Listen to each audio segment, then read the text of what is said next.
the view is that Ukraine is winning this war. It doesn't sound like that's true. No, it's a lie. It's not just a misunderstanding, it's a lie. It's impossible.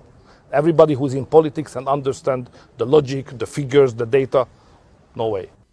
Viktor Orbáns Einschätzung der Situation in der Ukraine ist für die NATO und die EU-Vasallen vernichtend. Tucker Carlson, der wohl bekannteste politische Kommentator, bei Fox News entlassen, jetzt bei Elon Musks X unter Vertrag, sieht für 2024 rabenschwarz. Wenn den Demokraten vor der Präsidentenwahl die Fälle davon schwimmen sollten, bestehe die reale Gefahr der Ermordung Trumps und um die Wahlen dennoch zu gewinnen, werde die Biden-Administration Russland den Krieg erklären. Carlson ist ein politischer Realist und vertritt klassisch konservative Werte. What are they going to do? They're going to go to war with Russia, is what they're going to do. There will be a hot war between the United States and Russia in the next year. And really? Yes, of course. They want it anyway. I don't think we'll win it, but that's a separate analysis. But I think it's a political matter. They need to declare war footing in order to assume war powers in order to win. I believe that. And I think the evidence suggests that's true.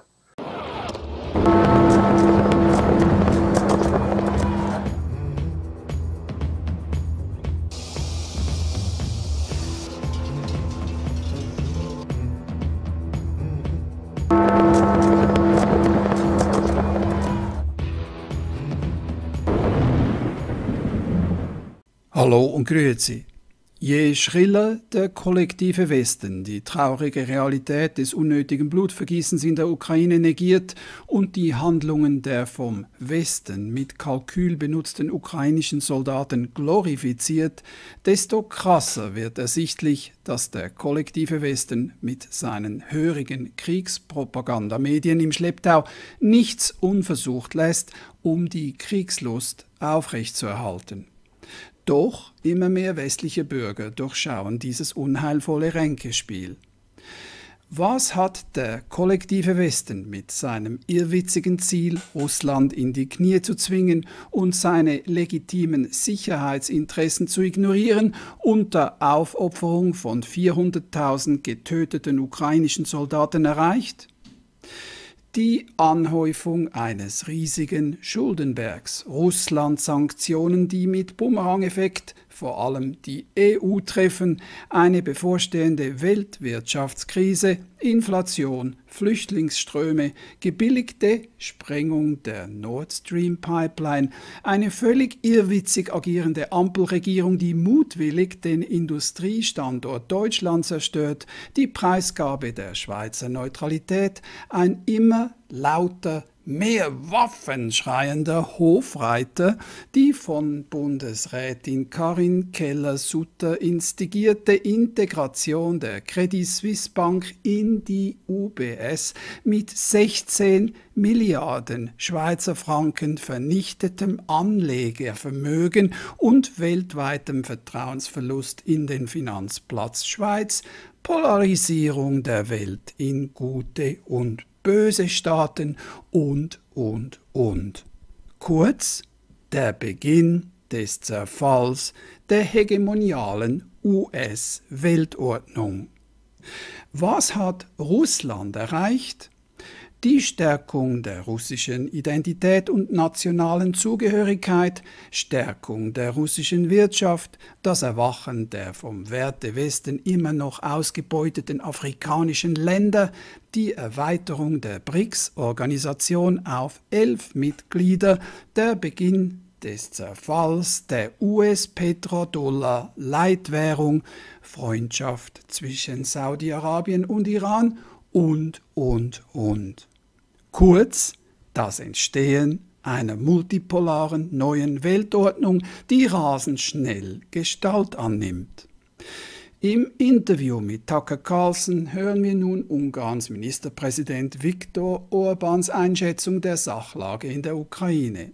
Dieses Interview wurde zuerst im sozialen Netzwerk X, ehemals Twitter, veröffentlicht. Viel Vergnügen. Be careful with that. And what kind of response do you get when you say that? You know, they are bigger, therefore they are more clever. The view is that Ukraine is winning this war. It doesn't sound like that's true. No, it's a lie. It's not just a misunderstanding. It's a lie. It's impossible. Everybody who's in politics and understand the logic, the figures, the data, no way. Why is it impossible? It's tragedy for Ukraine. But they will run out earlier from the soldiers, number of soldiers, than the Russians. What finally will count is boots on the ground. And the Russians are far stronger, far numerous, more numerous There's more than the of Ukrainians. Many more. So this strategy, what we are just supporting, is a bad engineering of the strategy. So if the Biden administration has said our goal is to beat Russia, is to effect regime changes, to kill Putin and take him out of power. They will keep together the country and they will defend it. We finance more, they will invest more. If we send more technical equipment, they will produce more. So don't misunderstand the Russians. So they're not going to get sick of Putin and throw him out. Come on, it's a joke. At a certain point, they're going to need more men. They're going to need more soldiers. Where are they going to come from? That's the most risky question. So if any Western country would send any boots on the ground, that would mean a direct war between the West and Russia. And we are in a third world war immediately. So it's a very dangerous moment now. That's obvious to you. Absolutely. Not for me. Everybody on the street. All the ordinary citizens are aware that we are living in a very dangerous moment.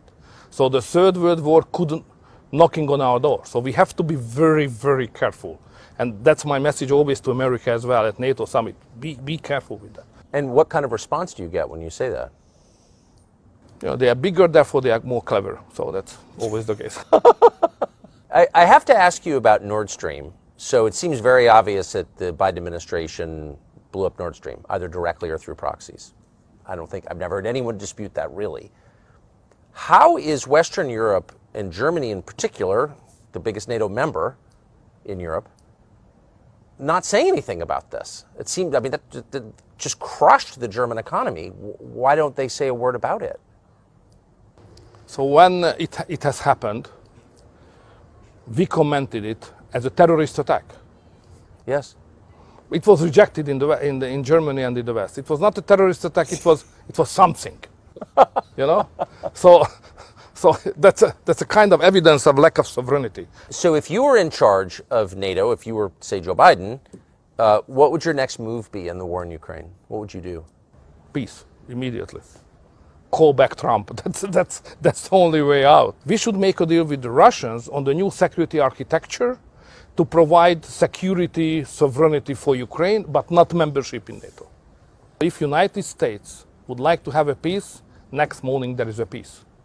Because it's obvious that the Ukrainians, the poor Ukrainians on their own, they are not competitive in this war. So if there is no money and there is no equipment from the West and especially from United States, the war is over. Yes. The solution is in your hand. Is in the hand of your president. The United States can do it, nobody else. In the Western societies, politics very often led by intellectuals. And the intellectuals like to be ideologists, a special approach from the ideological point of view. And you know, ideology is a very difficult thing because it has an exclusivity. So when the liberal says that this is the interpretation of society, it means that this is the only way to interpret the society. If you do differently, you cannot be a good man. So we have another interpretation. We have a Christian and national, more traditional interpretation of human being and society. But they can't accept it because it's different. So we are plural, they are hegemonistic. That's the problem.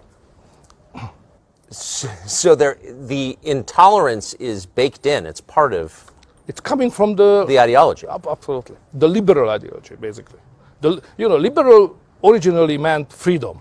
But now in Europe, liberal means that you are enemy of the freedom because you are hegemonistic request on society, on values and the concept of human being as well. Virtually every media outlet is on their side, reflexively. And yet they describe you in the United States in the media as a fascist. And the Biden administration seems to believe, the State Department anyway. The U.S. is the biggest, most powerful country in the world. Are you worried about being crushed by the United States? It's dangerous, may I say. So we should not neglect the importance of that fact. When the United States administration does not like you or consider you as an enemy or having a backtrack, it's dangerous in international politics. The Biden administration spent U.S. tax dollars to campaign against you in your last election. They didn't succeed. You won, in a fair election. Big money. Big money. I don't think most Americans understand that their tax dollars went to defeat you in Hungary. Yeah, exactly. But that's not, if you respect democracy, don't you let countries govern themselves? It's definitely against all the principles we confess. Yes, it is. I try to have a rational relationship with the Russians, especially on economy and energy. And my personal point is that without involving the Russians into a security architecture of Europe, we cannot provide a safe life to the citizens of Europe. But now everything is going against it, unfortunately. Some leaders of NATO, some member state leaders, like your president, they had a strategy to crush the Russians somehow, and the strategy was that the Ukrainian soldiers will fight, and some member states of NATO will finance this fight by money and by military technical equipments. And this is the way how militarily we can beat the Russians. We Hungarians said very clear at the very first point, this strategy will never work. So this is a bad strategy. And now we have 1.5 years of the war, and it's obvious that this is a bad strategy. We have to stop it. I think the lies are unsustainable. Lying is always unsustainable. You're always found out in the end, whether in your lifetime or posthumously. But lies are always revealed by their nature. And these lies are so big and so obvious and so stupid that it's going to be very clear to the majority of voters before the election that the Biden administration has no idea what it's doing, that Joe Biden is not running the government, and that it's not working at all. And I think by that point, we're going to have a real economic contraction. I think we're going to be in the teeth of a very tough recession, and that makes everything much more intense. And so if your goal is to maintain power, and if you think once you relinquish power, the problem with criminalizing politics is the people who do it imagine or know that it will be done to them. So once you start indicting your political opponents, you know that you have to win or else they're going to indict you if they win, right? Right. And so they can't lose. They will do anything to win. So how do they do that? They're not going to do COVID again. I know everyone on the right's afraid they're going to do COVID and mask mandate. They're not going to do that. They can't do that. If they've already been exposed, that won't work. There's going to be, no, what are they going to do? They're going to go to war with Russia is what they're going to do. There will be a hot war between the United States and Russia in the next year. And really? Yes, of course. They want it anyway. I don't think we'll win it, but that's a separate analysis. But I think it's a political matter. They need to declare war footing in order to assume war powers in order to win. I believe that. And I think the evidence suggests that's true. So if you're worried about our politics getting even more vicious than it already is, and people being hurt in our politics, which is entirely possible, you should be worried about the prospect of an open war. We're already at war with Russia, of course. We're funding their enemies. So we're fighting Russia. But an open battle with Russia where we say we're at war with Russia. I think that could easily happen. I think we could Tonkin Gulf our way into it, where all of a sudden missiles land in Poland. The Russians did it. Our NATO ally's been attacked. We're going to war. I could see that happening very easily. So if you're worried about that, you need to put as much pressure as you possibly can on the Republican-held Senate to force a peace, which can be done. The United States could force a peace in Ukraine tonight. We're funding one side. There is no Ukrainian army outside of NATO. If NATO withdrew its support for Ukraine, Ukraine would crumble in a day. So we are the only power in the world that can bring both sides to the table to force a peace, which will be unsatisfactory as all forced peaces are. Each side will give more than it wants, but that's the only option. Otherwise, I would bet my house on it. We are going to war with Russia. And of course, the stakes are everything, our life on the planet. These are the two biggest nuclear arsenals in the world facing off against each other. So like, this is insane. They're insane. These are people who think men can become women, who believe that face masks save you from COVID. I mean, these are not rational people. Would they go to war with Russia? Of course they would. Again, they want to anyway.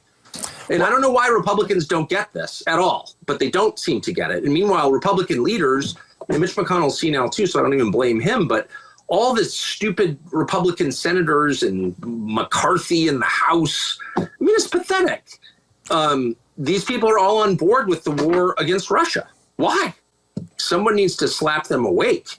You're leading this country to its destruction. We've already lost control of the world. The American empire's in free fall right now, and we're going to lose the US dollar. And when that happens, we're going to have real poverty here, like Great Depression level poverty. And it comes from this war. And I don't understand why no one else can see this, but it's super obvious once you leave.